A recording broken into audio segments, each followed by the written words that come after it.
Okay, so hello, welcome. For today's video, we will be discussing about the fundamentals principle of counting. So, at the end of this video, you will learn about the addition principle, the multiplication principle, the factorial notation, permutation, and combination. So, without further ado, let's start with the definition of terms that will guide you upon watching this video, because there are terms that will be subjected for discussion and also usable for the next video. So let us start. So first is the word probability. So every time that you encounter the word probability, it simply means that it is the chance that something will happen. So these are probably events that cannot be predicted with total certainty. We can say that this is just how likely they are to happen. So when we talk about probability, we are only calculating for the chance of something that will happen. So the next one will be the outcome. So the outcome is the well-defined results. So the results of a single trial of an experiment. So when you say outcome, it is the result of the experiment. So upon tossing a coin, we have two possible outcomes. So we could say we have heads and we could have tails. So once you've done tossing the coin and you reach of obtaining a head, then that is the outcome, because that is the well-defined result. So the chance or the probability of getting a head while tossing a single coin is the percentage or the chance of getting a head. So next is we have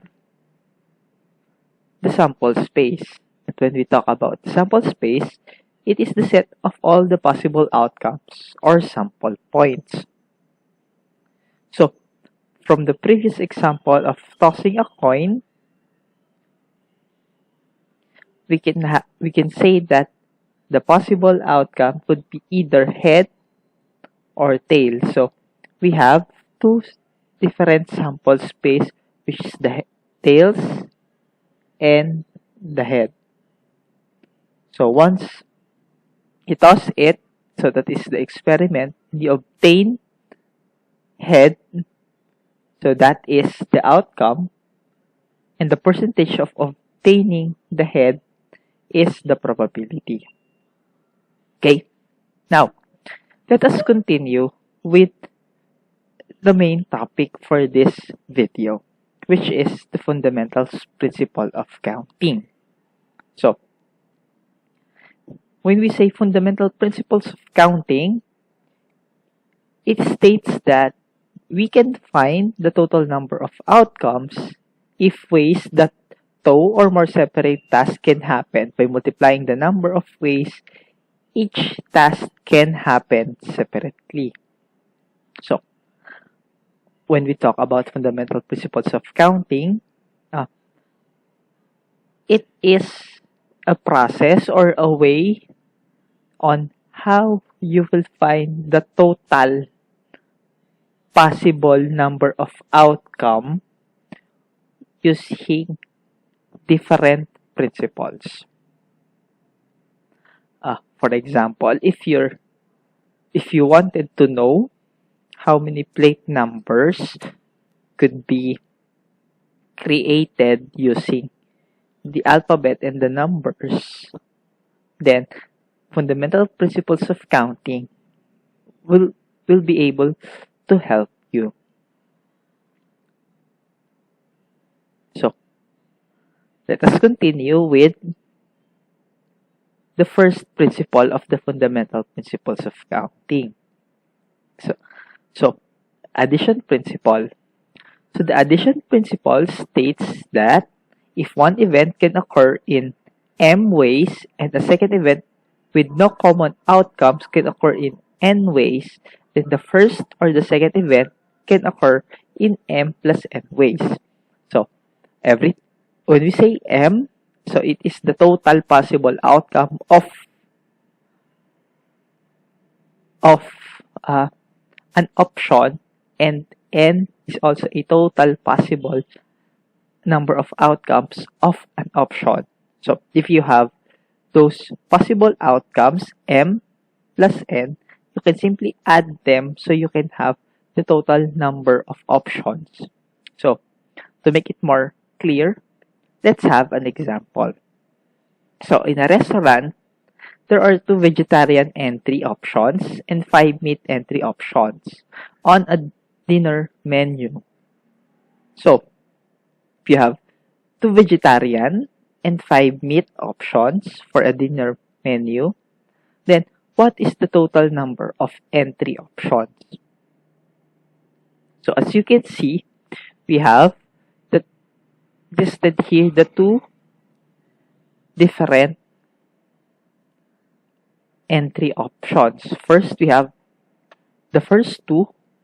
So, the first option could be a vegetarian plus the second option, which should be vegetarian, and the third option, meat,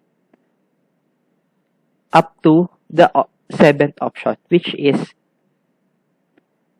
meat.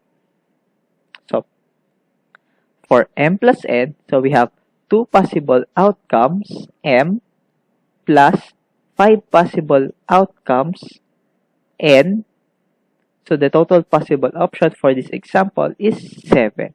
So in addition principle, we have 2 or 1 event can occur in m ways, and a second event can occur in n ways with no common outcome, which means wala silang kakapares. Pag pares, they are both unique outcomes. So you can simply add the option. So m plus n ways. So for this example, we have 7 possible outcomes. So we simply add the number of vegetarian options to the number of meat options to find the total number of entry options. So there are a total of 7 options. Next, we also have the multiplication principle. So, multiplication principle states that if one event can occur in m ways and the second event can occur in n ways, after the first event has occurred, then 2 events can occur in m times n ways. So this is also known as the fundamental principles of counting. So, in multiplication principle, we have katulad nung sa addition principle, kung saan meron ka dalawang magkaibang option. But this time, sa multiplication principle, yung first event is ipagpapalagay mo na nangyari siya, while the second event is mangyayari pa lang. So, hanapin mo yung total number of combination ng mga possible outcomes. So, to make it clear, let's have an example. So, the example, Diane packed 2 shirts, 4 blouse, and sweater for her business trip. So, she will need to choose a skirt and a blouse for each outfit and decide whether to wear the sweater. So, use the multiplication principle to find the total number of possible outcomes. So, Di ba? On this example, as you can see, meron siyang two skirts, which could be away. This is one event of wearing the two skirt, and a second option of wearing a 4 blouse, and then the option of wearing a sweater or not wearing a sweater at all. Okay? So, in the business trip, tandaan natin, di porkit sa sweater, may option na to wear or not to wear the sweater, ganun din sa blouse, tsaka sa skirt. So, wala naman sigurong aalis sa inyo na walang suot na blouse at walang suot na skirt. Pero pwede kayong umalis na walang suot na sweater. So,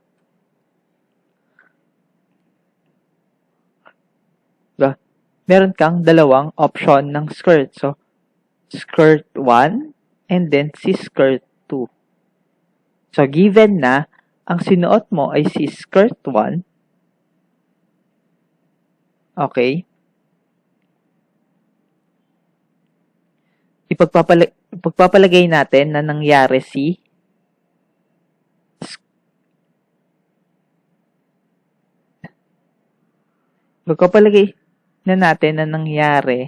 yung option ng skirt 1. And then, mamimili ka ng 4 blouse. Blouse 1, blouse 2, 3, blouse 4. Ganon din kay skirt number 2. Blouse 1, blouse 2, blouse 3, and blouse 4. Now, for every option ni blouse 1, blouse 2, blouse 3, and blouse 4, nandun din si option na kay skirt na to wear the sweater or not, to wear the sweater or not, to wear the sweater or not, to wear the sweater or not. Ganun din sa second skirt. Yung option na mag-sweater ba siya o hindi. So, all in all, sa multiplication principle, hinahanap natin lahat yan. So, from kay skirt 1, blouse 1, magsusuot ba siya ng sweater? Is considered as one possible outcome. Yung skirt 1 na susuotin niya, plus blouse 1 na susuotin niya, plus hindi siya magsusuot ng blouse, ay ng sweater, is considered as outcome 2. And then, ibilangin mo din, sweater 1, skirt 1, blouse 2, option na mag-sweater siya, plus option na hindi siya mag-sweater, is 3 and 4.